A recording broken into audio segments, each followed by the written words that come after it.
kasya. So, safe. Hindi ako malalagay sa maleta ko. Sa ibang maleta ako magkakasya. Babe, literal na mag-unbox tayo ngayon. Like, look. Literal, babe, na-unboxing talaga to. So, tanggalin muna natin yung bubble wrap. Hulaan nyo, babe, kung ano to. Hulaan nyo kung ano to. Hulaan nyo, dalian na. Hulaan nyo na, dalian nyo. Ito na, bubuksan ko na. Dalian nyo, bubuksan ko na. So, first time ko mag-unbox na to. Actually, first time ko mag-unbox ng ganito kalaki. Na nagbibideo ako. Hindi ko na kasi matandaan kung ba't parang hindi siya pantay.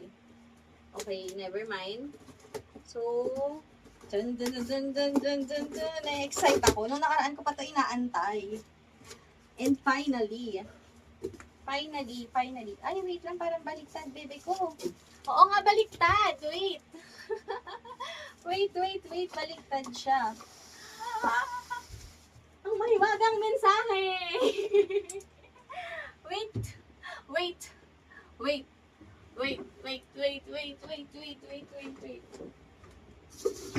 Look, babe! Ay, shucks, ano yun? Look. Babe, parang ang laki. Parang ang laki niya. Wait lang. Parang ang laki. Babe, ang ganda. By the way, this is T-Partner luggage. Yes, in-order ko lang siya sa TikTok. And actually, mabigat siya. Hindi ko alam kung ilang kilos to. Pero mabigat siya. And, ang ganda ha. Ooh. So, di ba nga may alis tayo? Paano ba ito gamitin? Hindi ko alam kung paano ito gamitin. So, in-order ko to nang hindi ko tinitingnan kung paano siya gamitin. Basta nakita ko lang maganda yung reviews niya. And, by the way, this is size 24. Ito yung panggitna kasi 20, 24, and 29. Tapos yung color niya is gunmetal. Meron kasi black, white, and pink. Sabi ko, gusto ko white. Kaso, parang andumihin. Kaya naman, ito ang aking pinili. Pwede ka din mag-ano dito, Bibo. Yung kung may mga isasabit ka, ganon. Pwede mo dyan isabit para hindi mo siya hawak-hawak. And, paano ito buksan? Babe, first time ko magkaroon ng maleta. Ito din, meron din dito sa gilid na sabitan. Pwede din siyang nakaganyan. Ay, ano yun? Okay. Paano to? Oh my God, wait lang. Okay. Dilak siya. Siyempre, dilak. Ah! Pakalaki. Claire, ikaw na mag-isa gagamit, Claire. Yung totoo. May kasama ka, no? Like,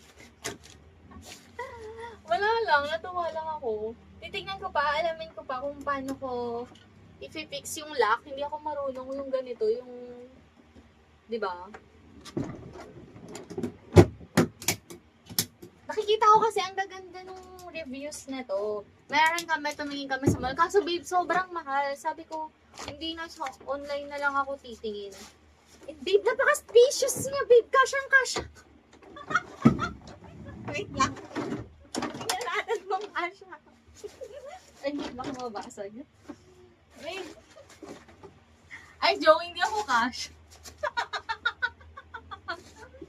Hindi ako kasya. So, safe. Hindi ako malalagay sa maleta ko. Sa ibang maleta ako magkakasya. Oo, baby, hindi ako kasya. Wait lang. Baka magasgas.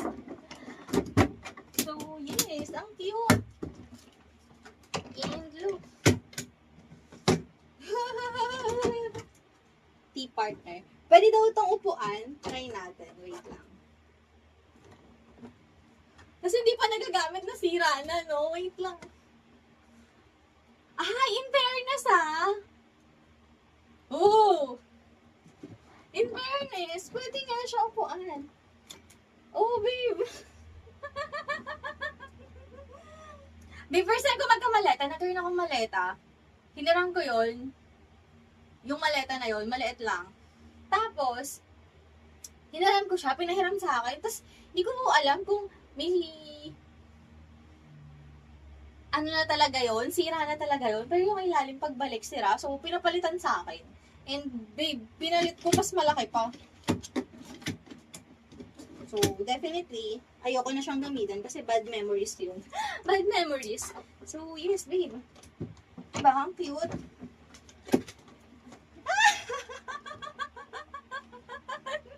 Parang bata. Babe, ang tibay niya, ang tigas niya. Like, di ba? Ha! I'm ready.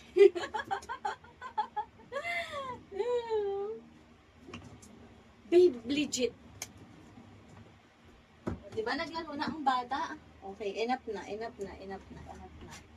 Yun lang, shinare ko lang sa inyo ang aking maleta. First time ko magkamaleta.